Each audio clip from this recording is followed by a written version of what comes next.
Sadaqallahul azim, sadaqallahul azim, sadaqallahul azim. Semoga Al-Quran senantiasa menjadi rahmat, berkah, dan hidayah bagi kita semua. Amin, amin ya rabbal alamin. Dan pemirsa, tadi telah kita ikuti bersama pembacaan Al-Quran Surat An-Nisa ayat 8 hingga 10 yang dibacakan oleh qori kita Muhammad Ihsanul Hadi. Beliau merupakan juara kedua Musabaqah Tilawatul Quran, Tilawah Quran kategori remaja Kabupaten Rokan Hulu pada tahun 2022 bersama Sari Tilawah Kiki Maisurya. Dan pemirsa, seperti yang telah kami sampaikan tadi bahwa tema yang akan kita bahas dalam kesempatan kali ini adalah tentang santunan, bagaimana kita menyantuni anak yatim. Dan kalau kita lihat kembali sebuah hadis yang diriwayatkan oleh Bukhari bahwa Nabi Muhammad SAW bersabda bahwa aku dan orang yang memelihara anak yatim itu akan masuk surga seperti ini. Beliau lalu memberikan isyarat jari telunjuk dan jari tengah, kemudian merenggang keduanya. Ini menjadi motivasi bagi kita untuk bagaimana kita sebagai seorang muslim hadir begitu dalam upaya pengasuhan anak-anak yatim. Dan seperti apa Islam mengaturnya, kita akan bahas ini bersama Ustadz kita, Ustadz Yani Hamdani. Beliau merupakan founder Al-Haqqah Quranic School. Tafadhol Ustadz. Oke, baik, bismillah. Assalamualaikum warahmatullahi wabarakatuh. Waalaikumsalam warahmatullahi. Alhamdulillahilladzi ahyana ba'dama amatana wa ilaihin nusyur. Nashhadu an la ilaha illallah wa nashhadu anna Muhammadan abduhu wa rasuluhu la nabiyya wa la rasula ba'dah. Rabbi israh lana sudurana wa yassir lana umurana wahlul 'uqdatam min lisanina yafqahu qawlana. Allahumma faqihna fid din wa 'allimna ta'wila. Baik pemirsa TVRI Riau, kemudian teman-teman yang berbahagia pada hari ini. Saya tadi memulai dengan sebuah muqaddimah, alhamdulillahilladzi ahyana ba'dama amatana wa ilaihin nusyur. Itu doa apa? Masih ingat ya? Bangun tidur. Doa bangun tidur gitu. Pertanyaannya kenapa kok pakai muqaddimah ini? Ini merupakan sebuah doa yang selalu kita baca setiap hari, di mana pada saat kita bangun tidur Allah kembalikan ruh itu kepada jasad kita. Artinya Allah kasih kita kenikmatan, Allah kasih kita kesempatan untuk kembali beribadah seperti biasa, beraktivitas seperti biasa. Di saat terkadang banyak orang yang mungkin tidak dikasih lagi kesempatan untuk bisa hidup, gitu ya. Allah tidak kasih lagi kesempatan untuk bisa beraktivitas, beramal soleh dan segala macamnya. Dan ini wallahu a'lam bishawab apa yang terjadi hari ini. Dan kita mengangkat tema tentang anak yatim. Dan baru saja saya baru selesai nih menyelesaikan melepas kepergian salah satu saudara yang barusan sekitar jam 2 meninggal dunia. Lalu kemudian baru saya selesaikan, baru saya ke studio. Di sini memberikan sebuah ibrah bagi kita semua bahwasanya pertama, Kak, jadi anak yatim itu gak enak. Artinya adalah tidak ada orang yang menginginkan dia mau jadi yatim. Itu poin yang pertama yang harus kita bilang, bahwa tidak ada orang yang menginginkan bahwasanya dia pengen jadi yatim. Akan tetapi Allah memiliki takdir bahwasanya seseorang itu ajalnya ditentukan oleh Allah Subhanahu wa taala. Bisa jadi dalam keadaan tua, muda, atau dengan berbagai macam sebab dia sakit atau tidak ada sebab sama sekali. Nah, sehingga ketika seseorang itu sudah meninggal dunia, tentu kalau seandainya sudah menikah pasti dia meninggalkan anak, dan sehingga anaknya itu menjadi yatim. Nah, kemudian Rasulullah SAW di dalam memberikan tatanan di dalam penerimaan dana umat, ya, dana yang saya maksud dana umat ada dana infak, zakat, sedekah dan segala macam. Salah satunya di dana zakat itu tidak masuk kategori yatim. Itu nggak ada. Dalam 8 asnaf asnaf itu kita nggak nemukan adanya bahwasanya yang menerima zakat itu adalah anak yatim. Nggak ada tuh. Nah, pertanyaannya kok bisa nggak ada gitu ya? Nah, disebabkan karena seperti yang sampaikan tadi bahwasanya tugas untuk mengcover dari anak yatim ini adalah kita semua. Kaum muslimin ini adalah bapak dan ibunya anak yatim semua. Sehingga siapa yang menjadi penanggung jawabnya, yaitu dari kita semua kaum muslimin. Nah, kemudian ketika kita melihat bahwasanya tidak ada satu orang pun yang pengen jadi yatim, akan tetapi Allah memiliki takdir, ternyata di keliling kita itu ada anak yatim. Lalu bagaimana caranya ketika sudah ada anak yatim di tengah-tengah kita? Nah, tadi kakak udah sampaikan bahwasanya Nabi pernah bersabda begini, wa ana wa kafilul yatim kahatani fil jannah. Dan Nabi menyatakan, aku dengan anak yatim seperti ini loh di dalam surga nanti. Nah, sembari menunjukkan dua tangannya bergandengan seperti ini. Ini menunjukkan bahwasanya makom, apa sih maksudnya? Makom itu tempat, ya benar-benar. Tempat daripada orang yang mengcover kafalah itu, yang mengcover tentang anak yatim itu dekat banget dengan para nabi, dengan Nabi. Sehingga apa fadilah keutamaan dari orang-orang yang menyantuni anak yatim dekat dengan Nabi. Sehingga ini menjadi sebuah amalan yang sangat besar pahalanya, menjadi amalan yang betul-betul bisa mengantarkan kita ke surga, meskipun dari berbagai macam amal ibadah yang lain kita masih kurang gitu ya. Akan tetapi ini ada pintu lain loh ya. Ada pintu lain yang Rasulullah SAW sampaikan, oh ada satu celah di sini. Nah, lalu kemudian kepedulian terhadap anak yatim ini saya rasa sangat besar dari kaum muslimin. Terlihat dari mana? Terlihat dari banyaknya komunitas-komunitas yang memberikan santunan anak yatim. Kemudian hampir di setiap masjid dan musola, tadi kita udah semua ngobrol bahwasanya setiap kali sholat Jumat itu atau ada kotak dua gitu kan. Satu untuk pembangunan, yang satu lagi untuk anak yatim. Lalu kemudian santunan anak yatim ini dimasukin dalam celengan, lalu kemudian muncul di papan pengumuman informasi bahwasanya dana anak yatim sekian. Lalu kemudian apa yang terjadi dengan kita sekarang ini? Dana anak yatim ini diserahkan sepenuhnya kepada anak yatim biasanya, dan mayoritas ya, saya sebut mayoritas karena masih ada yang berbeda tata kelolanya, yaitu diberikan pada saat mau Idul Fitri. Atau ada juga yang memberlakukan 2 kali dalam setahun, di awal tahun semesteran, biasa juga begitu. Nah, bagaimana sebetulnya Islam memandang tentang mengcover anak yatim ini? Nah, saya mau baca satu ayat begini. Ara'aital ladzi yukadzibu biddin fadzalikal ladzi yad'ul yatim. Dalam ayat ini sebetulnya tamparannya kencang ini. Ini ayat paling sering kita baca ketika Ramadan, betul nggak ya? Benar. Karena ini masuk ayat-ayat yang sangat familiar ketika di Ramadan. Artinya adalah hampir setiap malam para imam baca ayat ini. Akan tetapi makna ayat ini ketika kita baca, kita telaah dan kita pelajari tafsirannya lebih dalam, ini menampar kita sebetulnya. Apa maknanya?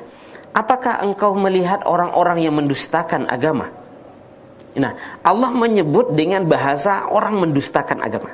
Sekarang kita lihat dari rentetan ayat yang sesudahnya, ara'aital ladzi yukadzibu biddin fadzalikal ladzi yad'ul yatim, dan seterusnya, hampir dari sesudah ara'aital ladzi yukadzibu biddin sampai belakangnya tidak ada yang beragama selain Islam. Berarti kategori orang yang mendustakan agama ada muslim itu sendiri. Dari konteks ayat ini coba kita lihat, fadzalikal ladzi yad'ul yatim wa la yad'u ala ta'amil miskin fawailul lil musallin. Ya kan? Semuanya itu tentang orang-orang yang muslim itu, menghardi anak yatim, tidak memberi makan orang yang lalai sholatnya, dan kemudian yang ingin ria dan segala macam. Itu semua loh. Nah, kita akan ambil satu aja, fadzalikal ladzi yad'ul yatim. Ternyata Allah sendiri menggunakan redaksi orang yang menelantarkan atau orang yang menghardi anak yatim itu sebagai orang yang mendustakan agama. Nah, sekarang pertanyaannya adalah, kalau dalam konteks ayat itu kan adalah menghardi anak yatim gitu, hampir nggak ada orang yang gitu, nggak ada. Tapi apakah kita pada umumnya terkategorikan ayat ini? Sekarang kita coba lihat. Memang redaksi ayat itu menghardi anak yatim. Apakah kita menelantarkan anak yatim termasuk kategori orang yang menghardi atau termasuk kategori orang yang mendustakan agama? Nah, tentu ada kaedah-kaedah di dalam fikih itu atau usul fikih yang sehingga memunculkan bahwasanya orang yang juga menelantarkan anak yatim juga kategori orang-orang yang dia itu mendustakan agama. Nah, kenapa saya bilang kategori seperti itu? Gini Kak, kalau seandainya santunan anak yatim itu kita kasih di awal, di akhir Ramadan, itu alasan kita adalah supaya anak yatim memiliki rasa lebaran yang sama dengan anak-anak yang lain, gitu ya. Nah, ini benar, bagus. Itu sangat bagus sekali. Akan tetapi yang ingin kita garis bawahi adalah apakah anak yatim itu hanya berbicara tentang lebaran? No. Saya sependek yang saya tahu, saya belum menemukan bahwasanya salah satu mengcover anak yatim adalah ketika lebaran doang atau ketika anak mau masuk sekolah doang. Enggak. Akan tetapi ketika kita pelajari dari literatur agama fikih yang mengatur tentang tata kelola anak yatim ini adalah minimalnya tata kelola tentang dana anak yatim, terutama yang kita himpun melalui masjid-masjid, musola dan segala macamnya. Setidaknya harus kita pelajari bagaimana syariat mengatur tentang tata kelola ini. Nah, pengelolaan dana anak yatim atau memberikan santunan anak yatim tidak hanya memberikan uang, tapi memberikan ihtimam. Ihtimam itu perhatian di dalam perkara pangan, makan. Yang kedua adalah sandang, pakaian. Yang ketiga adalah papannya. Yang keempat pendidikannya, gitu ya. Dan yang kelima perhatiannya dalam bentuk contoh. Kan ada anak yatim yang notabene dia bukan orang miskin gitu ya, tapi dia orang kaya, cukup berada, lalu kemudian apa yang hilang dari bapaknya? Perhatian kan.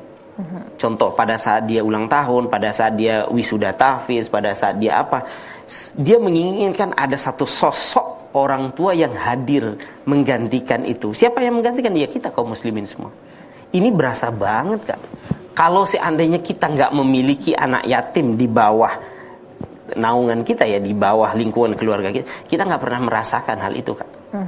Tapi ketika kita memiliki di samping kita itu ada anak yatim dan kemudian ternyata dia secara ekonomi berkecukupan dan kemudian secara pangannya cukup, papannya cukup, sandangnya cukup dan segala macam, akan tetapi ada yang hilang dari mereka. Apa? Perhatian. Yang membuat mereka luluh itu adalah perhatian. Nah, ini Ustaz tentang penghimpunan dan juga bagaimana penyantunan terhadap anak yatim. Kita kan sekarang berbicara tentang kondisi idealnya seperti apa. Karena kalau misalnya kita berbicara ini ada juga, ini agak susah nih diminta nih. Kalau Ramadan nih semakin banyak nih orang beribadah. Misalnya orang seperti itu. Tapi kita sekarang berbicara tentang kondisi idealnya seperti apa ya Ustaz ya? Oke, begini Kak. Nah, ini fenomena terjadi di lingkungan. Saya dapat informasi ini dari orang kampung itu yang menyampaikan gini.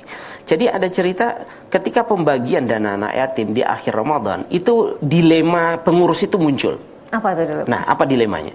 Dilemanya pengurus itu muncul adalah setelah dihimpun selama 1 tahun, ternyata terkumpul dana anak yatim itu sebesar 50 juta umpama. Ternyata jumlah anak yatim dari komplek masjid itu yang harus di-cover oleh mereka itu nggak banyak. 5 atau 7 orang. Kita anggap 7 orang. Kalau 50 juta setelah setahun dikumpulkan, muncullah angka per kepala itu sekitar berapa tuh ya? 9 juta gitu. Kalau seandainya 7 juta ya, seandainya 7 juta, lebih kira sekitar 8 juta lebih. 8 kali 5, 40 kan gitu. Nah, 8,5 juta itu terkumpul. Lalu pengurus dilema ini.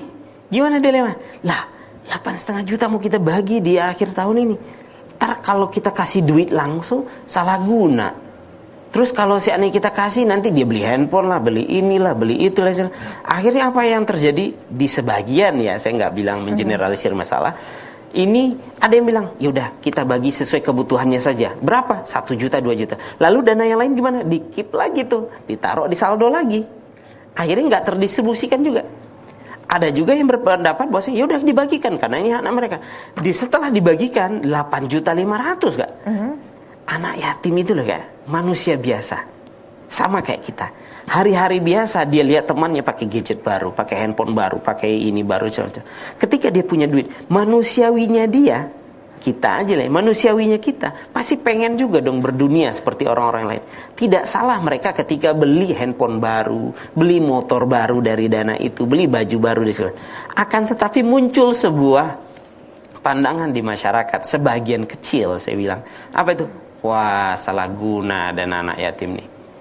handphonenya lebih canggih daripada handphone kita gitu.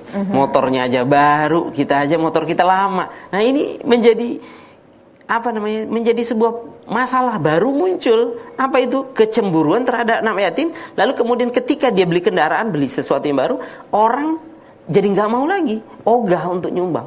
Oke, apalagi kalau dipakai untuk hal-hal yang lebih konsumtif lagi. Iya, lebih konsumtif lagi. Idealnya seperti apa tuh, Ustaz? Sehingga saya merekomendasi nih, dari beberapa kajian saya di Ramadan kali ini atau beberapa tahun lalu, saya selalu bilang bahwa dana anak yatim itu, cara mengcover anak yatim itu adalah perhatikan dari pangan, papan, sandang, pendidikan, dan perhatian. Yang pertama adalah perhatikan pangannya. Kak, ironi kita, kalau seandainya setiap Jumat itu pengurus masjid ngumumin, alhamdulillah dana anak yatim kita sebesar 48 juta, 50 juta. Tapi di sudut masjid itu anak yatimnya kelaparan nggak? Ini terjadi gitu, terjadi, dan saya melihat sendiri. Dana anak yatim belasan juta, akan tetapi anak yatimnya mungutin sampah, mungutin kaleng-kaleng plastik dan semacam, dan jadi pemulung gitu. Mulung disebabkan apa? Karena nggak ada lagi yang mau dimasak gitu. Nah, dana anak yatim yang nempel di masjid itu kemana? Ya udah nempel di situ. Lalu pengurus dengan, mohon maaf banget, dengan bangganya bilang dana anak yatim kita besar. Ya, akan tetapi pada saat pengumuman dana anak yatim, apa perasaannya? Itu dana aku loh ya. Dia hadir dalam masjid itu, dana aku lah. Aku nggak makan gitu. Sehingga apakah kita zolim ketika membiarkan anak yatim itu setiap hari dia tidak makan, sedangkan dananya nempel setiap di running text masjid tuh? Saya takut banget tuh ketika membahas ayat yang dibacakan oleh adik kita tadi itu. Ya, maksudnya orang yang makan harta anak yatim dalam keadaan zolim, di perutnya itu api neraka gitu kan. Nah, kalau dilihat dari terjemahan ayatnya, itu kan memakan harta anak yatim. Apa yang kita sebutnya, saya nggak makan, saya cuma ngumpulin doang, tapi saya tahan. Apakah itu tidak bagian dari zalim gitu? Nah, kemudian sehingga pendistribusian dari dana anak yatim ini haruslah pengurus itu setiap pekan, menurut hemat saya, memastikan setiap anak yatim yang berada di lingkungan masjidnya itu untuk makannya tersedia. Itu yang pertama, Kak. Jadi memang harus ada, jadi sebagai selayaknya, seharusnya kita rekomendasikan untuk tidak hanya diam begitu, memantau kondisi sekitar anak yatim. Karena ini dikhususkan untuk anak yatim, pemantauan terhadap mereka tuh menjadi mutlak begitu ya? Ya, benar. Sehingga pengurus masjid harus memastikan anak yatim yang berada di lingkungan dia, apalagi kita sebagai pengurus itu menghimpun dana mereka, harus memastikan makannya setiap hari. Nah, itu yang pertama. Yang kedua adalah terkait dengan papan. Oke, tempat memang tinggal. Tempat tinggal. Berarti ini memang agak sedikit dilema yang pasti akan banyak masalah muncul. Tapi ada dalilnya loh, Kak. Apakah kita harus memperhatikan tempat tinggal anak yatim? Ya, saya bilang ya. Kenapa? Ternyata ada anak yatim tinggal di tempat yang tidak layak. Ada tidak dalilnya? Ada, Kak, dalam Al-Quran dan surat Al-Kahfi. Ketika Nabi Musa pengen belajar sama Khidir, ingat ke ceritanya? Musa belajar sama Khidir, aku mau belajar dong. Oh ya, udah kamu ikut aja gitu. Tapi nggak usah banyak nanya. Ini bahasa kitanya aja ya. Nggak usah banyak nanya ya. Oke. Terus ketika berjalan, apa yang dilakukan Khidir pertama kali? Ada ketemu di pinggir laut tuh, dibolongin kapal. Tanya Nabi Musa, Khidir, kenapa engkau bolongin kapal ini? Lalu kemudian, tenang aja deh, kamu jangan banyak nanya gitu. Lalu jalan, ketemu anak kecil, dibunuh oleh Khidir. Khidir, kenapa engkau bunuh? Ini anak kecil dan segala macamnya gitu. Jangan banyak nanya, nanya aja satu kali lagi, ya udah kita pisah ya gitu. Nah, yang ketiga, Khidir sama Nabi Musa masuk ke dalam satu kampung. Lalu tidak ada satu orang pun penduduk kampung itu yang mempedulikan dia. Negur dia kagak, kemudian nggak ada welcoming banget gitu, nggak ada welcome banget gitu, jangan boro-boro welcome drink gitu, negur aja enggak gitu. Lalu tiba-tiba Nabi Khidir memperbaiki satu rumah, tak diperbaiki rumah yang sudah mau roboh. Khidir, kenapa engkau ini perbaiki, masyarakat aja nggak welcome sama kita, negur kita nggak dikasih upah lagi, gitu kan? Kenapa nih? Ya udah Musa, ini waktunya kita pisah, saya akan jelasin sama kamu satu-satu. Saya jelasin. Yang kapal tadi dibolongin, hikmahnya apa sebetulnya? Itu di tengah laut itu ada perompak gitu. Pada perompak nih, kapalnya kalau nggak dibolongin, lalu dia nelayannya akan nelayan. Nah, pas sampai dia nelayan itu sana, lalu kemudian dia akan dirompak oleh perompak di sini. Habislah dia, mati bahkan. Nah, kalau seandainya kita bolongin, ini bisa selamat. Anak yatim tadi akan diganti oleh Allah dengan anak yang soleh, karena dia begini begitu dan segala macamnya. Dan kecil, anak kecil tadi itu. Ya. Nah, rumah tadi itu, wahai Musa, itu adalah rumah anak yatim. Nah, di sini merupakan sebuah dalil menurut saya bahwasanya kita wajib memerhatikan tentang tempat tinggal anak yatim itu dengan layak. Kalau di ayat tersebut ada disampaikan juga bahwa abuhu, ini kalau redaksinya mungkin salah ya. Orang tuanya adalah orang tua yang soleh begitu. Iya, iya. Apakah ini hanya bisa khususkan untuk orang yang soleh atau bagaimana? Apakah perhatian terhadap anak yatim ini dari orang tua yang soleh atau tidak? Ini saya melihat lebih sifat general. Disebabkan karena apa? Bisa jadi anak yatim itu tanggung jawab semua.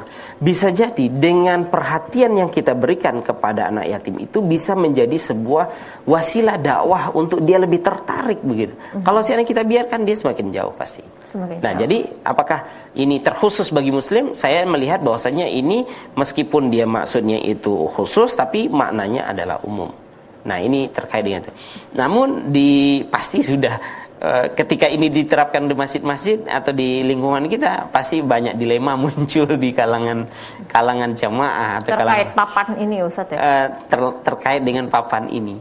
Karena apa? Pernah saya melihat sendiri itu anak yatim dan kemudian rumahnya belum jadi karena ayahnya belum jadi gitu, ditinggal oleh ayahnya belum jadi, dan akhirnya karena ditinggal di dekat satu sungai kecil, lalu sering kebanjiran. Nanti kita akan bahas ini lebih lanjut bagaimana sebenarnya untuk kategori pemeliharaan anak yatim khususnya di sisi papan ini begitu Ustaz ya. Kita akan bahas ini usai jeda pariwara berikut ini. Tetaplah bersama kami dalam Hikmah Ramadan.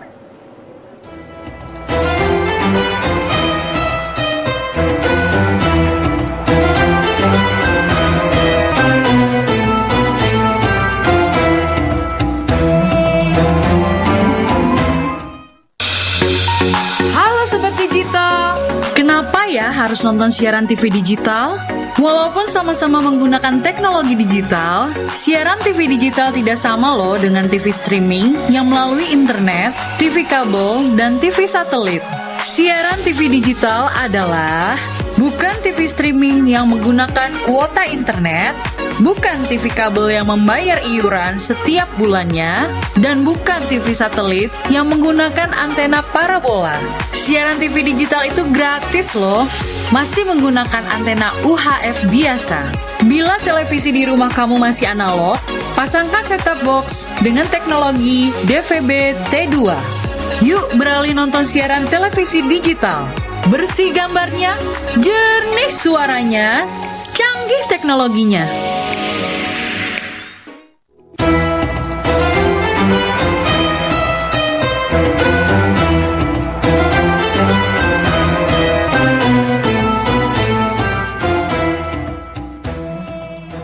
Terima kasih saudara, Anda masih bersama kami dalam program Hikmah Ramadan, dan kali ini kita berbicara tentang penyantunan anak yatim. Dan ini marak sekali terutama dilakukan di bulan suci Ramadan, mengingat kita paham sekali betapa amal ibadah yang kita lakukan di bulan Ramadan ini dilipat gandakan oleh Allah Subhanahu wa taala. Namun tentunya agar semakin tertata dari segi efektivitas dan efisiensinya, bagaimana sih sebenarnya kita mengelola dan mendistribusikan data anak yatim tersebut. Ini kita bahas juga nih, masih bersama Ustadz Yani Hamtani. Tadi sebelum jeda kita berbicara banyak hal ya Ustadz ya, termasuk bagaimana kita harus memperhatikan anak yatim itu dari sisi pangannya, papan, kemudian sandangnya juga, pendidikan dan perhatian. Nah, untuk papan ini memang ada sedikit yang bisa jadi belum terlalu diperhatikan. Ini untuk kategori anak-anak yatim yang tidak berada di rumah yatim ya Ustadz ya, yang mungkin kategori sendiri. Karena bisa jadi Ustadz di lingkungan tersebut dana anak yatim yang kita berikan tuh sebatas hanya untuk pangan. Belum ada papannya, dan kalau misalnya diberikan dana tuh cukup besar itu bagaimana sebenarnya sebaiknya Ustadz? Kalau saya lihat dari pengelolaan dana anak yatim, penghimpunan dana anak yatim, itu kan di setiap masjid itu ada, pasti ada. Dan jumlah anak yatim di setiap masjid itu juga tidak banyak gitu ya. Artinya adalah ini memiliki tanggung jawab dari kita, dari pengurus gitu ya, untuk membuat program anak yatim. Karena kalau seandainya kita bikin program, pasti banyak orang yang bantu kok. Contoh, pengurus masjid, Bapak Ibu semua setiap hari Jumat diumumin dan anak yatim kita ini. Tapi kita punya program, anak yatim kita yang di dekat kompleks sana, di pojok sana, rumahnya dan segala macam, lagi kebanjiran. Kita mau estimasi dana sekian juta. Lalu kemudian kita akan kolekan bersama, ayo patungan bersama kita ini kan. Dan saya rasa itu juga akan ini. Nah, sekarang selama anak yatimnya itu mungkin tidak betul-betul tidak mampu atau tidak ada ayah sambungnya, yang ditakutkan orang kan gitu. Kalau anak yatim dia begini dan begitu segala macamnya. Nah, sehingga atau nggak usah dulu deh papannya. Kita masuk ke yang ketiga dulu. Apa nih, Ustaz? Nah, yaitu terkait dengan sandangnya. Sandang. Nah, sandang kan terkait dengan pakaian dan ini yang paling banyak juga terjadi di Ramadan kan. Nah, biasanya kan kita kasih uang lalu mereka belanja sendiri. Ini ada efek negatifnya, dampak negatifnya kayak gini. Ini kisah nyatanya begini. Ada ketika sudah diberikan santunan anak yatim malam-malam, lalu besok harinya anak yatim ini diajak main oleh temannya. Tony main yuk gitu. Anak-anak kan gitu. Enggak, aku mau pergi ke Pekanbaru gitu. Lalu ngapain? Beli baju lebaran gitu. Oh yaudah. Terus anak yang sudah ajak main ini pulang gitu, karena masih kecil ya. Pak, kita kapan nih beli baju lebaran? Kenapa mamanya? Itu kawan saya itu sudah mau beli baju lebaran, kita belum juga gitu. Ya dia anak yatim, maka dia udah dapat dana dari masjid semalam. Enak juga ya jadi anak yatim. Ini kisah nyata lah ya. Nah ini dilemanya kalau saya dikasih duit gitu. Lalu bahkan terkadang duit ini ada oknum tertentu ya, saya tidak apakah dari keluarga, ibunya atau apanya yang terkadang salah guna. Lalu bagaimana tentang sandangnya ini? Kita berharap banget anak yatim itu kan kita butuh apa tadi kan? Perhatian. Kan itu yang kurang. Kita menginginkan ada pengurus masjid itu anak yatim. Besok kita jalan. Ya, bawa ke satu tempat pusat perbelanjaan. Oke, silakan kamu beli baju seperti apa yang kamu inginkan, tapi ada budgetnya pastinya. Nah, kenapa harus berikan itu? Karena anak yatim itu butuh perhatian. Dan ketika dia itu diajak untuk berbelanja, dia merasa, kadang anak-anak yatim kan tidak pernah juga datang ke pusat perbelanjaan. Akan tetapi ketika dia diajak situ, perhatian itu muncul. Perasaan untuk tidak adanya keluarga ayahnya itu jadi hilang. Nah, ini menjadi salah satu bentuk dari perhatian kita dalam menyantuni anak yatim. Jadi di sini sandangnya dapat, perhatian juga dapat, begitu. Okay. Sama kayak pangan tadi itu, ya udah apakah diantarkan atau diajak, dua-duanya dapat, ya. Pangannya dapat dan kemudian dia merasa terperhatikan setiap hari kan. Nah, kemudian terkait juga dengan sandang ini, kita juga harus memerhatikan tentang seragamnya anak sekolah. Seragam sekolahnya anak yatim. Seragam sekolahnya anak yatim ini juga harus diperhatikan baik-baik. Karena kalau seandainya kita lihat kan terkadang pakaian ini sesuatu yang dipakai setiap hari akan tetapi jarang diganti. Kan gitu, kadang kalau udah sekolah 3 tahun selanjutnya baru diganti. Nah ini perlu diperhatikan juga oleh kita. Nah selanjutnya yang keempat adalah terkait dengan pendidikannya. Nah ini yang sangat terpenting. Ini saya rasa sangat banyak di video-video motivasi, inspirasi yang berkembang. Ada iklan, salah satu iklan di Thailand. Tapi ada juga saya dengar ceritanya ini di Amerika kejadiannya orang Muslim. Kayak apa tuh? Di mana anak yatim itu dia harus mencuri obat dari salah satu toko obat. Lalu kemudian ada seorang anak kecil yatim. Lalu kemudian dia obat untuk ibunya. Lalu kemudian dia nggak punya duit sama sekali. Lalu dia curi obat. Lalu orang toko obat tuh marahin dia. Lalu ada satu orang pedagang mie, kemudian dia marahin gitu. Oh, kamu nyuri di segala macam, dipukulin di segala macam. Itu toko obat tadi. Lalu kemudian ada orang pedagang ini bilang, "Ya udah, ini saya bayarin, ini buat kamu, silakan." Akhirnya setelah sekian lama? puluh tahun, sekian lama, lalu orang yang tadi itu yang membayarin tadi, yang pedagang tadi jatuh sakit. Tiba-tiba dia harus diopname dan dia harus dioperasi dengan biaya yang cukup besar.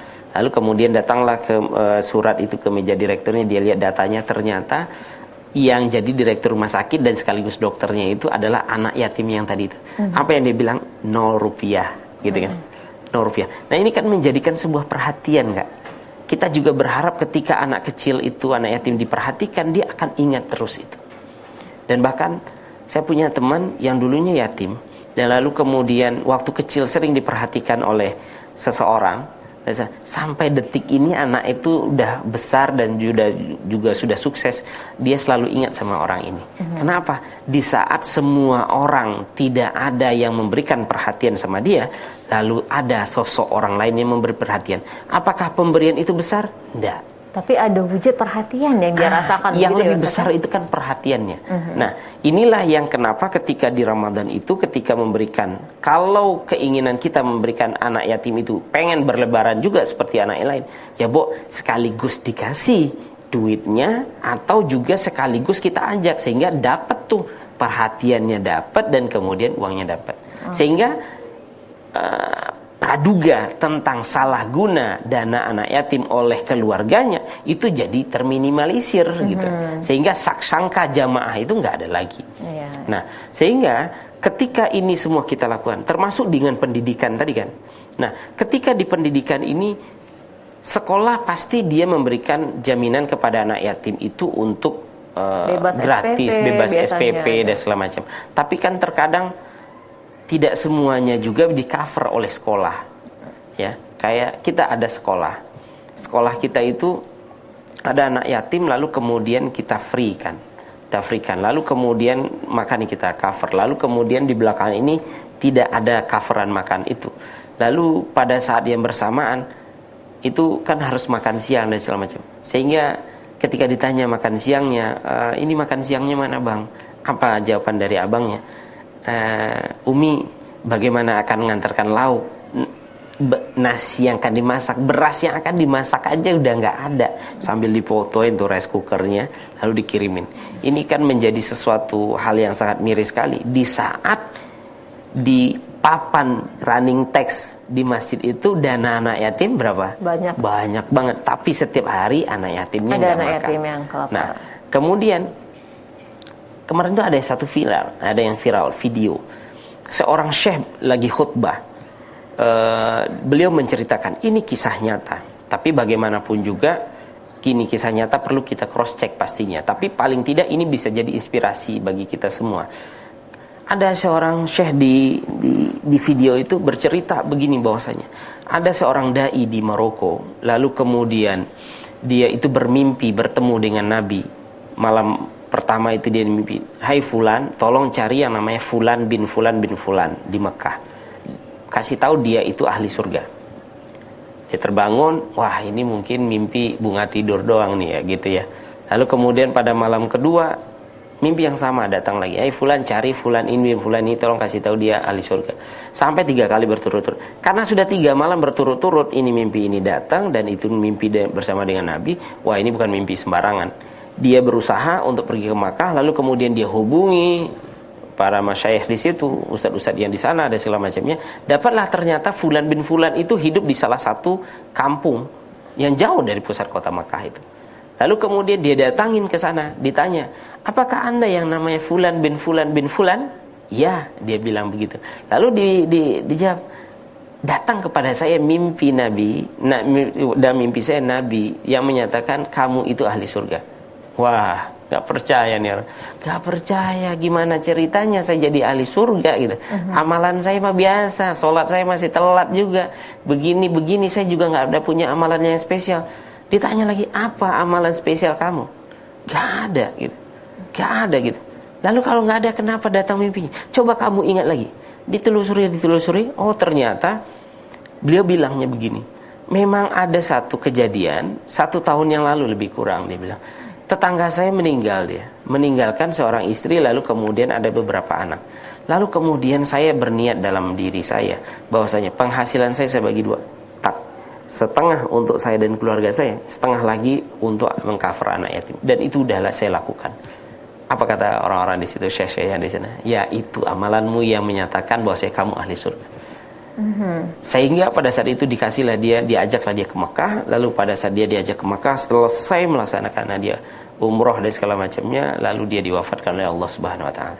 Ada perhatian yang dia berikan kepada ada anak perhatian, tindakan nyata juga begitu. Nah, apa intisari dari cerita ini, Kak? Yaitu sebegitunya lah ya, Rasulullah Sallallahu Alaihi Wasallam membuktikan bahwasanya orang yang mengcover anak yatim itu begini.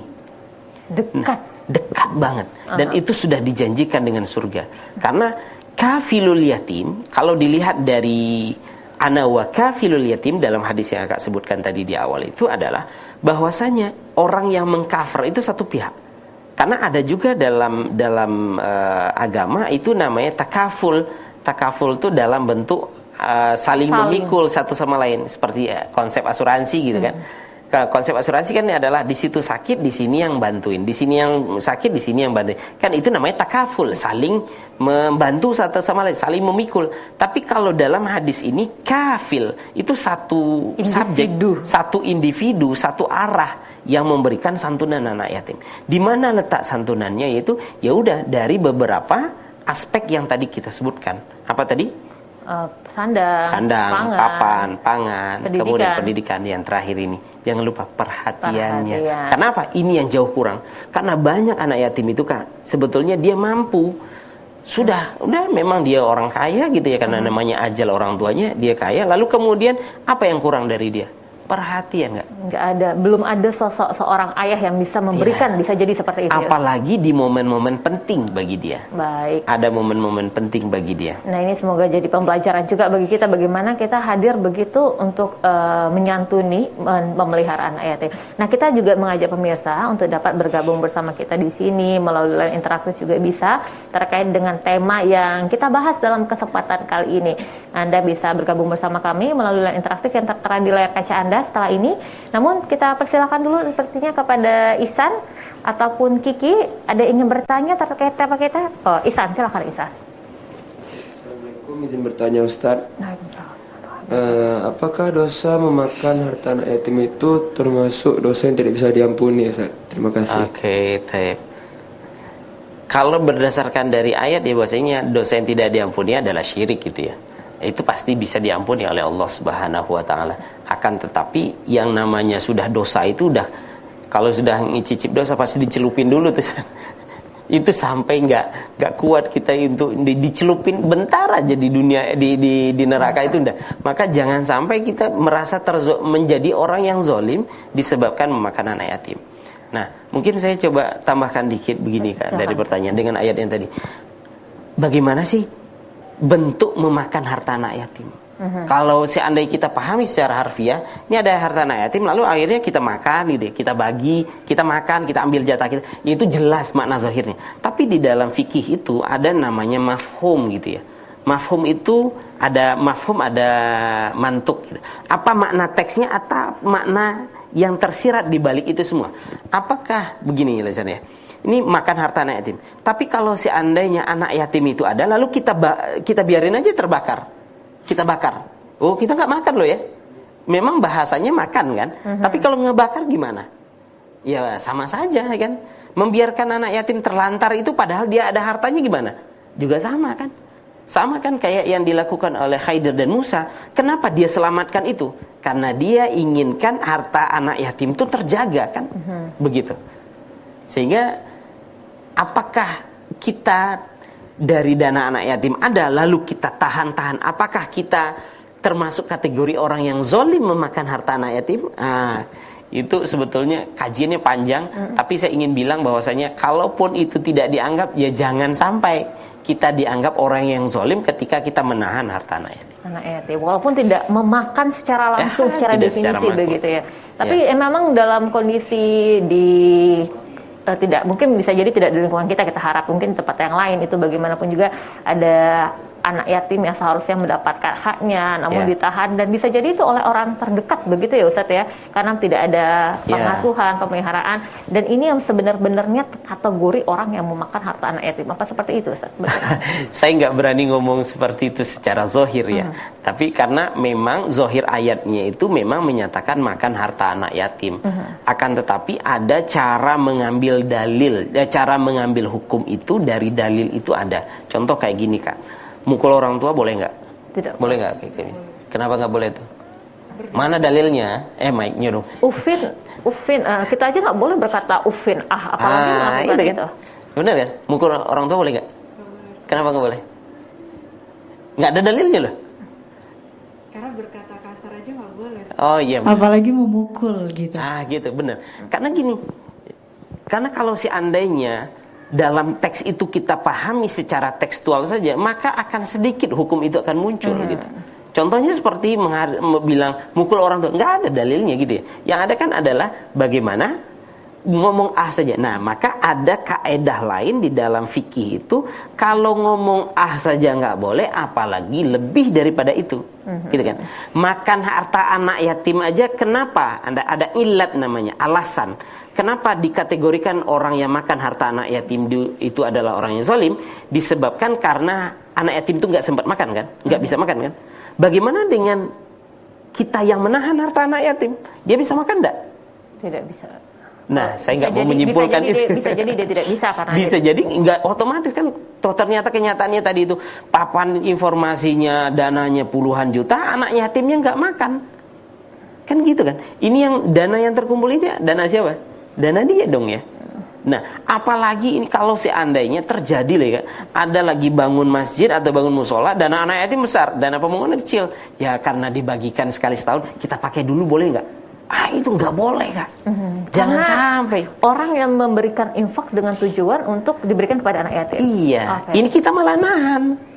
Maka satu yang mau kita rekom dari kajian kita sore hari ini adalah Ramadan kali ini adalah kita mencoba bagaimana para pengurus masjid, para pengelola dana yatim, rubah konsep pemberian santunan anak yatim sekali setahun atau sekali 6 bulan. Ganti dengan cara santunan setiap hari berdasarkan kepada kebutuhannya.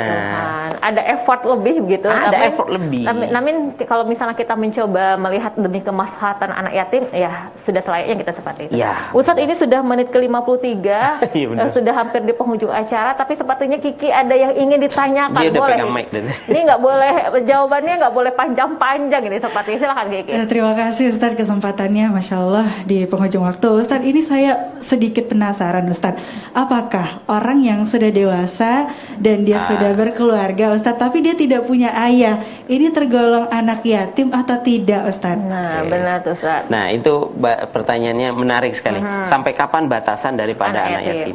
Dalam hadis yang saya temukan itu batas yatim itu adalah orang yang sudah balik. Kalau seandainya dia laki-laki balik, sama tahu kita. Kalau perempuan dia haid, itu udah batasannya. Setelah itu tidak dikategorikan lagi, kan begitu. Akan tetapi sekarang ini kan di Indonesia itu dibatasi berdasarkan usia pendidikan. Disebabkan karena apa? Disebabkan karena kematangan anak-anak tersebut di dalam memanajemen dirinya dan kemampuan dia untuk bisa hidup dan survive.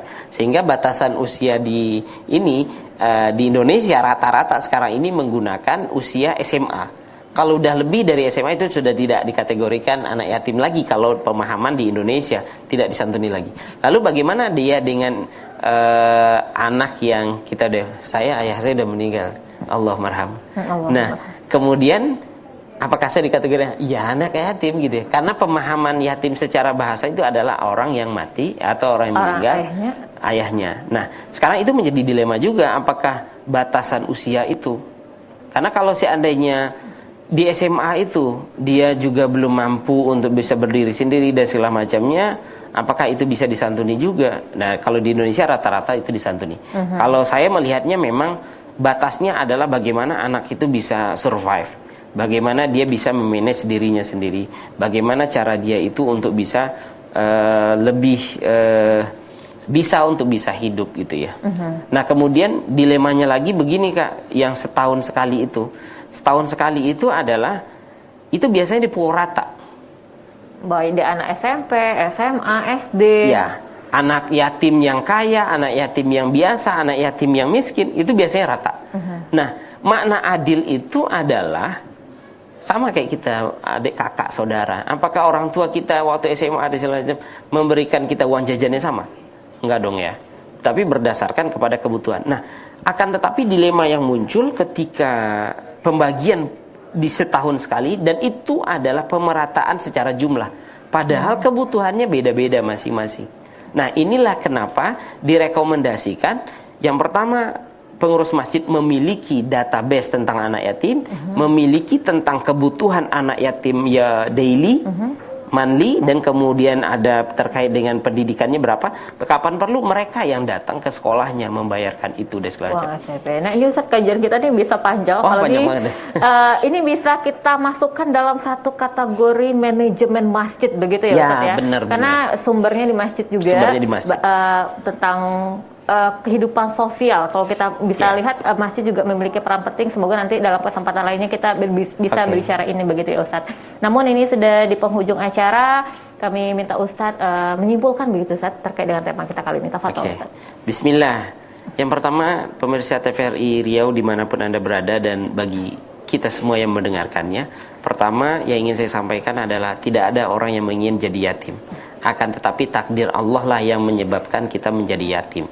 Lalu kemudian dari yatim ini Allah Subhanahu wa taala dan Rasulullah sallallahu alaihi wasallam memberikan salah satu peluang bagi kita semua untuk bersama Rasul di dalam surganya Rasulullah. Bahkan Rasul menunjukkan tangannya begini saking dekatnya. Apa amalan itu? Amalan itu bukan salat, amalan itu bukan puasa, amalan itu bukan haji, amalan itu bukan bangun masjid dan segala macam. Amalan itu adalah kafilul yatim. Apa makna kafilul yatim? Mengcover anak yatim. Bagaimana cara kita secara keseluruhan mengcover anak yatim itu dari seluruh aspek kehidupannya. Jangan sampai kita dikategorikan sebagai orang yang zolim memakan harta anak yatim, atau bahkan kita dianggap zolim karena menahan daripada dana anak yatim. Dan ini saya melihat bahwasanya ini tersentralistik di masjid memang, dan ini masjid menjadi sebuah pusat dari santunan kepada anak yatim, perhatian kepada anak yatim, sehingga ketika kita tidak ingin disebutkan oleh Allah Subhanahu wa taala sebagai orang yang termasuk mendustakan agama, marilah sama-sama kita betul-betul memberikan perhatian lebih kepada anak yatim. Marilah kita betul-betul menghimpun, mengumpulkan dan juga mendistribusikan sesuai dengan kebutuhan yatim itu sendiri. Saya rasa itu, semoga anak yatim di seluruh dunia bahagia dengan Ramadan kali ini, bahwasanya Anda tidak sendirian. Kami kaum muslimin adalah ayah dan ibu Anda semua. Kami hadir untuk Anda semua dan kita sama-sama dengan Nabi di surganya nanti. Amin ya rabbal alamin. Amin ya rabbal alamin. Sekali lagi terima kasih Ustadz Yani Hamdani, founder Al-Haqqah Quranic School, hadir di sini bersama kita. Jadi ketika nanti imam membacakan surat Al-Maun, begitu, semakin tertanam begitu ya dalam hati kita Ustadz, agar jangan sampai kita menjadi kategori orang-orang yang mendustakan agama begitu. Terima kasih sekali lagi Ustadz Yani, dan terima kasih juga M. Ihsanul Hadi, juara 2 MTQ Tilawah Quran kategori remaja Kabupaten Rokan Hulu tahun 2022. Kiki Maisurya juga sudah hadir di sini bersama kita, dan Anda pemirsa semuanya, marilah kita tutup acara ini dengan sama-sama membaca Subhanakallahumma wa bihamdika nasyhadu alla ilaha illa anta nastaghfiruka wa natubu ilaik. Wabillahi taufiq wal hidayah. Wassalamualaikum warahmatullahi wabarakatuh. Assalamualaikum warahmatullahi wabarakatuh.